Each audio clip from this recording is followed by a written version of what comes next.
Hi guys, it's Matt, or TriSpeZZa. Hybrid, aka Hunter.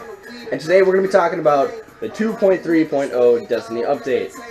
Let's go through the classes first. Let's go through the Titan. We got the Sunbreaker, the Striker, and the Defender. In the Sunbreaker, we have the Super, the Hammer of Soul. The Hammer travel speed increased by 1.3%. The Hammer detonation radius increased by 10%. And the damage increased by 10% against all AI, or PvE, combatants. As for the Striker, the Super, the Fist of Havoc, had a base damage increase by 50% and an additional 50% against AI. So 50% for normal Crucible and 100% for PvE.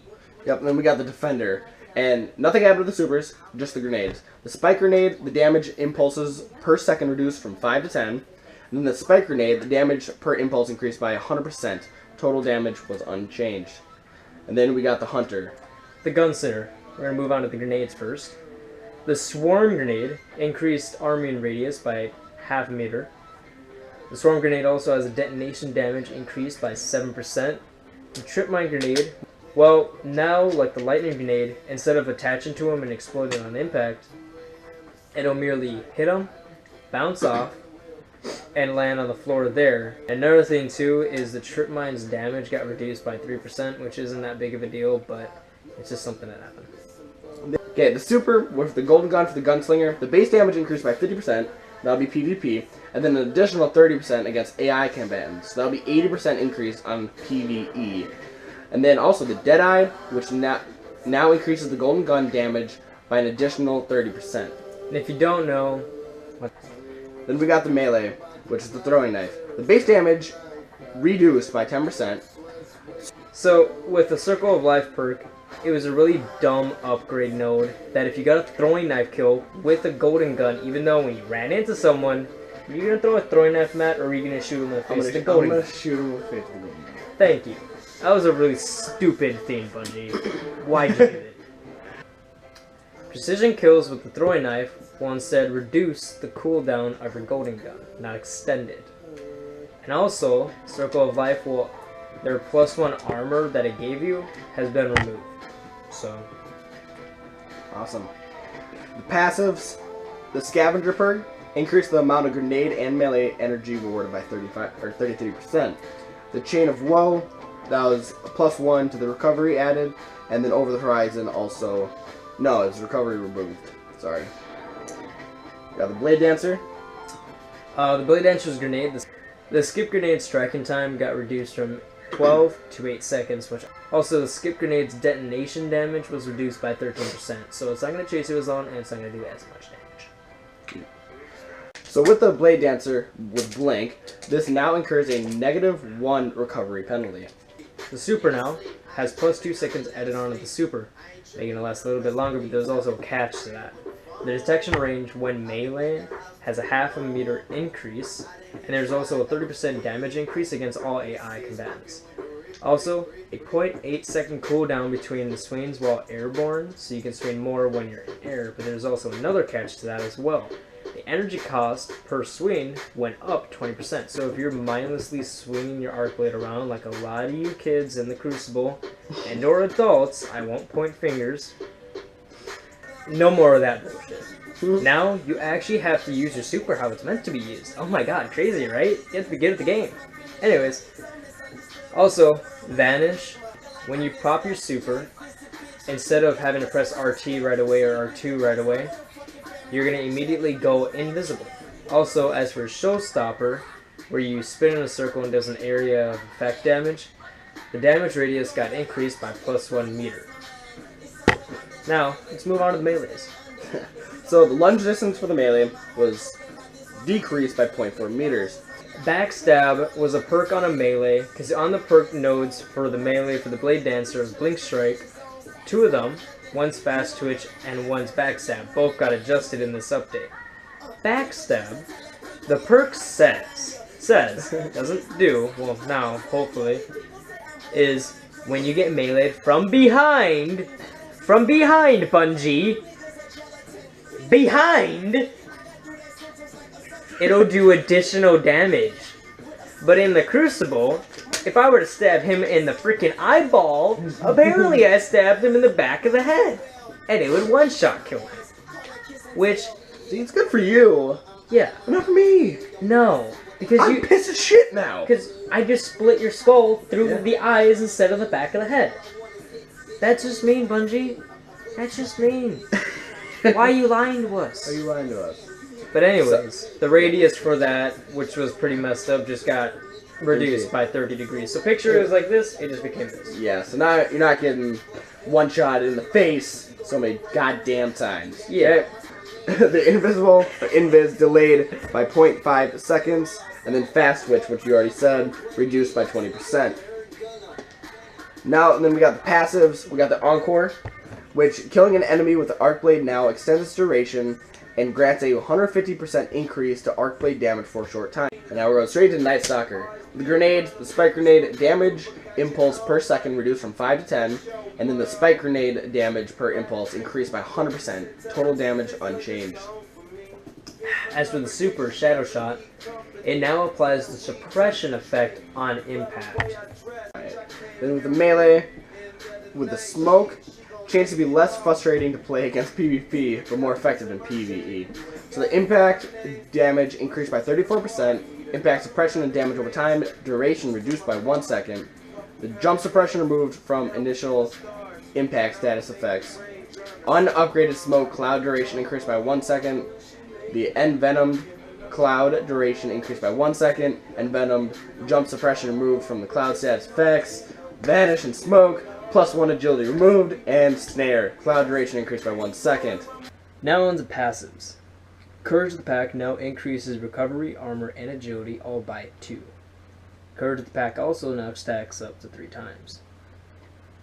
Lockdown now increases smoke duration by 2 seconds, plus an additional 2 seconds if you pair that with the snare upgrade. Predator now reduces the cooldown of your Shadow Shot ability, and Shade Step has been moved to only 1 roll every 3 seconds. And we're going to talk about that again later, having to do with the Twilight Garrison. There we go. Alright. Now on to the Warlock. We got the Sunsinger and then the Voidwalker. With the grenades, the Firebolt increased arming time by 0.2 seconds and decreased victim search radius by 1 meter. With the melee, the Scorch melee, Flame Shield, 0.3 second delay added before the Overshield activation. And then we got the passives. The Viking Funeral, which no longer extends the duration of the Ignite effects and now weakens targets afflicted with Ignite effects, causing them to take 5% more damage from all sources, stacking up to 3 times. Now with the Voidwalker, we got the Glide. With the Blink, now incurs a -1 recover penalty. And then we got the Super with the Nova Bomb. The base damage increased by 50% and an additional 50% against AI combatants. That's 50% increase on the PvP and then 100% increase on the PvE. Then we got the Lance, which now increases Nova Bomb damage by an additional 25%. Now let's move on to the weapons. For the 2.3.0 patch, for the general stuff, they fixed an issue where the Year 2 version of Thunderlord was not appearing in people's kiosk. They also fixed an issue where the exotic machine gun stability was ignoring the base stats for recoil, aka having to deal with the Thunderlord and the super good advice. They also fixed an issue where the Defiance Yasmin did not have the adjusted zoom for sniper rifles that we got a while back, which was introduced in 2.2.0, which was a 5 times zoom, and it increased the inventory of the Defiance Yasmin by 10. Then we're going to the specifics. So we got the auto rifles, reduced damage of high rate fire autos by 6%. That is mainly focusing on the doctrine of passing. It just means it's going to take a few more bullets to kill. As for the hand cannons, you have increased initial accuracy and decreased accuracy drop for low range hand cannons. Basically, it's just talking about, for example, hand cannons with the type of range of the last word. At the beginning, if you're within your proper range stat, you'll be doing alright and you'll have a better accuracy fold for that. But if you're starting to snipe with it, or trying to anyways, it's going to be very hard and they're not going to reward you for it. Can't snipe anymore. That also rolls into the second part of this, where the damage fall-off curves are more steeper to better coincide with the effective range of hand cannons. Basically, meaning again, if it's got a short range and you're going outside that range, your damage is going to drop off a lot faster than it used to, And that is kind of going against Hawkmoon more specifically, because of you people who like to really snipe with that, it's pretty much like a Year 2 Thorn without the burn. And there was also a small increase to PvE damage to all hand cannons, and the amount is just depending on the enemy class. Yep, then we got the ammo. Now, there's just a slight increase to the time it takes for your ghost to automatically grab ammo. As for exotics, there's a slight reduction to the Hawkmoon stability, and specifically a -5 stability. And then we got the perks, a slight reduction to counterbalance effectiveness, which reduces 80% of the recoil angle instead of 90. As for armor, the Twilight Garrison chest piece, instead of being able to dodge twice in midair, you can only do it once with a 3-second cooldown now. Alright, now moving on to activities. 3 missions got changed having to do with the specific exotic weapons that you can get from doing those missions. The Black Spindle, the No Time to Explain, and the Sleeper Simulant. 2 of those missions, the No Time to Explain and the Black Spindle, you had to wait for them to become dailies before you could do them on the heroic difficulty. Well, now they've been changed to where the Paradox mission and the Lost to Light mission both can be accessed from your main directory, and the difficulty can be changed from normal to heroic, so you can do them at any time. As for Prison Voters, the level 41 Prison Voters arena, the tooltip has been changed to where when it says your Sterling Treasure, it'll actually give you a 1 or a 0 depending on if you have it or if you haven't gotten it yet. Also, it got paired with the legendary marks you receive from a heroic strike, so if you want to, say you want to do 2 heroic strikes and then you go do a level 41, you can get your 30 marks that way, or however you want to pair that. Or you don't have to do the level 41 at all, or you don't have to do heroic strikes at all, but either way, they're now interchangeable with that kind of legendary mark system. So that's pretty nice. Challenge of the Elders now, as for Varix and his growing impatient thing, the point deduction is going to grow more severe the longer you're in a given section. So before, he would kind of say it and there would be no penalty, it'd be the exact same thing every time. Now, you're going to lose 50 points times however many times he grows impatient. Say he grew impatient 1 time, that's just 50 points. Say he grew impatient 5 times, that's 250 points. It's going to start to accumulate based on that. Then we got the Crucible. You know the top 3 icons in the Crucible playlist?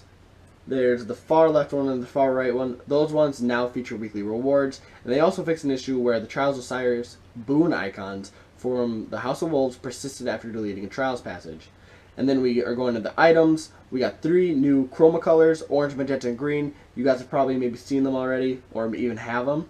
And then these have a chance to be found in the Sterling Treasures or from dismantling the Spectre gear set. They also fixed an issue where players who did not own the Taken King could purchase stuff from Everest for anything like Sterling Treasures. And also, Desolate class items are now listed as guaranteed items instead of just possible on the Sterling Treasure preview. And they also fixed an issue where the daily heroic story missions that are from the House of Wolves were not properly rewarding legendary marks. And they fixed an issue where the Road Unraveled ship would be unobtainable from the Future Warlock faction packages under certain circumstances. Then another issue was fixed where the Kicks Dance emote was not displaying proper announcement text. And another issue was fixed where Varix would not sell the Dreadfang sword if the player who obtained it dismantled it and also dismounted on separate characters. As for the last little bit, the UI kind of stuff, they fixed an issue where equipping the Armor of Val's new monarchy ship caused a false postmaster notification. For anyone of you who had that problem, well, now it's fixed. And then also, if you go to your directory and you're going to a certain location and you have someone that's a friend there, you can actually view the little person icon to the left of that or the right of it or whatever. Even if you're going to the Crucible and you want to see, oh, who's playing what. If someone's in the control playlist and they're playing that, you can hover over the little person symbol and it'll tell you the gamer tag of whoever's in there, no matter how many people there are. Awesome. So that's it for the update patch of 2.3.0. Hope you guys found that shit interesting. I'm Matt, or TriSpeZZa. I'm Hybrid Gaming. Subscribe, like, and comment to our channels. Peace.